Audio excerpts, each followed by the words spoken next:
ಅಂಬೇಡ್ಕರ್ ಸೇನೆಯ ರಾಜ್ಯಾಧ್ಯಕ್ಷರು, ನಟ, ನಿರ್ಮಾಪಕರಾದ ಸಮಾಜ ಸೇವಕರು, ಅಪಾರ ಪ್ರಮಾಣದ ಸ್ನೇಹ ಬಳಗ, ಬಡಜನರ ಪರ ನಿರಂತರವಾಗಿ ಹೋರಾಟ ಮಾಡುವ ಪಿ. ಮೂರ್ತಿರವರ ಹುಟ್ಟುಹಬ್ಬ ಆಚರಣೆ ನಾಯಂಡಹಳ್ಳಿಯಲ್ಲಿ ಜರುಗಿತು.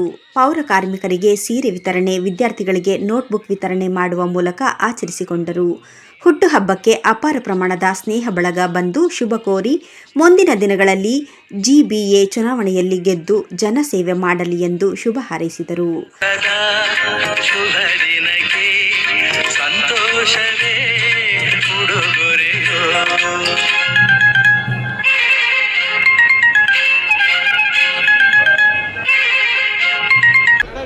ಸರ್, ಇವತ್ತು ಹುಟ್ಟುಹಬ್ಬಕ್ಕೆ ಹೆಸರಾಂತ ನಾಯಕರು, ಮಠಾಧೀಶರು ಬಂದು ತಮ್ಮನ್ನು ಸೆಲೆಬ್ರೇಟ್ ಮಾಡಿದ್ದಾರೆ, ಏನು ಹೇಳ್ತೀವಿ ಸರ್?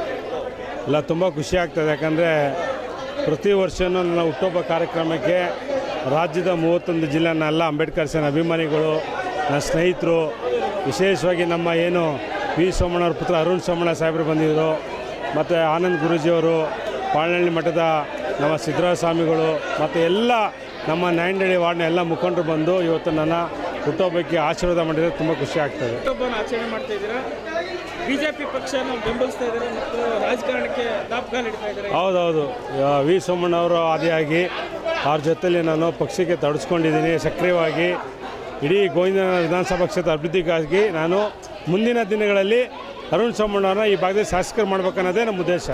ಸರ್, ತಾವು ಕೂಡ ಮುಂಬರುವ ಜಿಬಿಎ ಎಲೆಕ್ಷನ್ ಇದೆ, ತಾವು ಕೂಡ ಆಕಾಂಕ್ಷೆ 100% ಮಾಡ್ತೀವಿ ಸರ್. ಸೊ ಇವತ್ತಿನ ಈ ಕ್ರೌಡ್ ನೋಡಿ ಏನು ಅನಿಸ್ತಾರೆ? ಸಾರ್ಥಕ ಅನಿಸ್ತಾರೆ? ತುಂಬ ಖುಷಿ ಆಗ್ತಾಯಿದೆ. ಪ್ರತಿ ವರ್ಷ ಹಿಂಗೆ ಬರ್ತಾ ಇರ್ತಾರೆ, ಅದರಲ್ಲಿ ಏನಿಲ್ಲ. ಯಾಕಂದ್ರೆ ನಾವು ಜನ ಸಂಪಾದನೆ ಮಾಡಿದ್ದೀವಿ, ನನ್ನ ಮೇಲೆ ಇಟ್ಟಿರೋ ಪ್ರೀತಿಗೋಸ್ಕರ ಅರ್ದು ಬರ್ತಾರೆ. ತುಂಬ ಖುಷಿ. ಹೌದು, 100% ಯಾವಾಗಲೂ ಅಷ್ಟೇ. ಎಲೆಕ್ಷನ್ ಬಂದಂತಲ್ಲ, ಎನಿ ಟೈಮ್ ನಾನು ಎಲ್ಲೇ ಏನೇ ಕಾರ್ಯಕ್ರಮ ಮಾಡಿದ್ರು ಜನ ವಾಲಂಟಿಯರ್ ಅರ್ದು ಬರ್ತಾರೆ. ಎಲ್ಲರಿಗೂ ತುಂಬ ಧನ್ಯವಾದಗಳು ಸರ್. ಯಾರೇ ವ್ಯಕ್ತಿ ಬಂದರು, ಅವರು ಇನ್ನೂ ಅವರು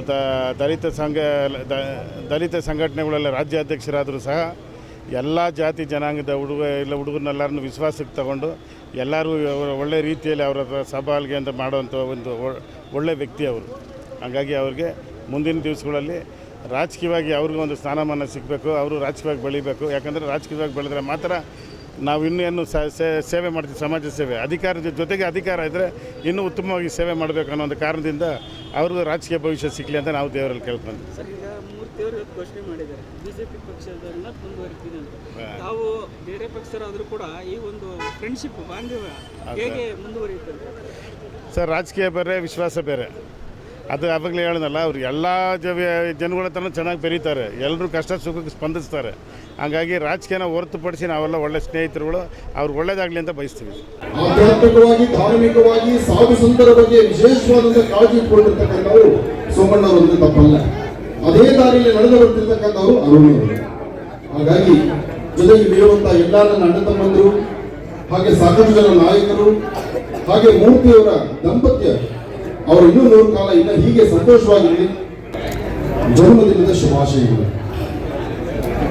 ಜನ್ಮದಿನದ ಶುಭಾಶಯಗಳನ್ನ ಯಾವತ್ತೂ ತಂದೆ ತಾಯಿ ಆಶ್ರಯದಲ್ಲಿ ಮಾಡ್ಕೊಳ್ಬೇಕು ಅಂತ ಹೇಳ್ತಾರೆ.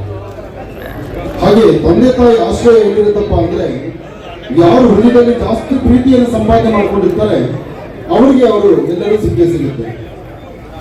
ಹಾಗೆ ಇವತ್ತು ಅರುಣ್ ಸೋಮಣ್ಣರವರು, ಹಾಗೆ ಇಷ್ಟು ಜನದ ಅಭಿಮಾನಿ ದೇವರುಗಳು, ಇಷ್ಟು ಜನದ ಸಂಪಾದನೆ ಮಾಡೋದಕ್ಕೆ ಅದು ಬಹಳ ಕಷ್ಟ. ಎಲ್ಲಕ್ಕಿಂತ ಮುಖ್ಯವಾಗಿ ಆ ಮುಂದೆ ಕೂತಿದ್ರಲ್ಲ ತಾಯಿಯವರು, ಹೆಣ್ಣು ಮಕ್ಕಳು, ನಿಮ್ಮ ಪ್ರೀತಿ ವಿಶ್ವಾಸ ಬಹಳ ಮುಖ್ಯ. ನಾವೊಮ್ಮೆ ಎಲ್ಲ ಎದ್ನಿಂತ್ಕೊಳ್ಳಿ. ಇಷ್ಟು ಜನ ತಾಯಿಯವರು ನೋಡಿ, ನಾನು ಹೇಳಕ್ ಬಂದ್ರೆ ನೀವು ಕೈ ಎದ್ದು ಬಿಡ್ತೇನೆ, ಅದು ನೀವು ದೊಡ್ಡತನ. ಈ ನಿಮ್ಮ ಮಗನಿಗೆ, ಮೂರ್ತಿಗೆ ನಿಮ್ಮ ಹಸ್ತದಿಂದ ಒಂದು ಆಶೀರ್ವಾದ ಮಾಡಿ. ಕೈ ಮೇಲೆತ್ತಿ. ಶತಮಾನಂ ಭವತಿ ಶತಾಯ ಪುರುಷ ಶತೇಂದ್ರಿಯ ಆಯುಷ್ಯವೇಂದ್ರಿಯೇ ಪ್ರತಿಷ್ಠತಿ. ನಿಮ್ಮ ಬಲಹಸ್ತ, ನಿಮ್ಮ ಹಸ್ತದಲ್ಲಿರುವಂತಹ ಆಕರ್ಷಣ ಶಕ್ತಿ ಮೂರ್ತಿಗೆ ಸದಾಕಾಲ ಶ್ರೀರಕ್ಷೆಯಾಗಿದೆ. ಯಾಕೆಂದ್ರೆ ಅರುಣ್ ಸೋಮಣ್ಣರವರು ಮಾತು ಹೇಳಿದ್ರು, ಹಿಂದೆ ನಡೆದಂತಹ ವೃತ್ತಾಂತವನ್ನೆಲ್ಲ ಹೇಳಿದ್ರು, ಮುಂದೆ ಏನಾಗಬೇಕು ಎಂಬತಕ್ಕಂಥದ್ದನ್ನು ಹೇಳಿದ್ರು. ಆ ಮುಂದೆ ಏನಾಗಬೇಕು ಎಂಬತಕ್ಕಂಥ ರಹಸ್ಯವನ್ನು ನಾವು ಅರ್ಥ ಮಾಡಿಕೊಂಡ್ರೆ ನಾವು ನೀವು ನಮ್ಮಗಳ ನೋವಿಗೆ ಸ್ಪಂದಿಸುವಂತ ಗುಣ ಮೂರ್ತಿಯಲ್ಲಿದೆ. ಹಾಗಾಗಿ ಒಂದಷ್ಟು ವಿಚಾರಗಳನ್ನು ಅರ್ತು ಮುಂಬರ್ತಕ್ಕಂಥ ದಿನಗಳಲ್ಲಿ ನಾವು ಹೇಗಿರಬೇಕು, ನಮ್ಮ ಕಾಯಕವೇನು ಎಂಬತಕ್ಕಂಥ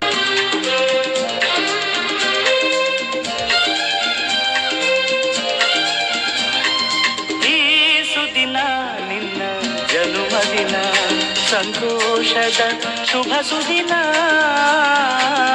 ಈ ಸುದಿನ ನಿನ್ನ ಜನುಮದಿನ.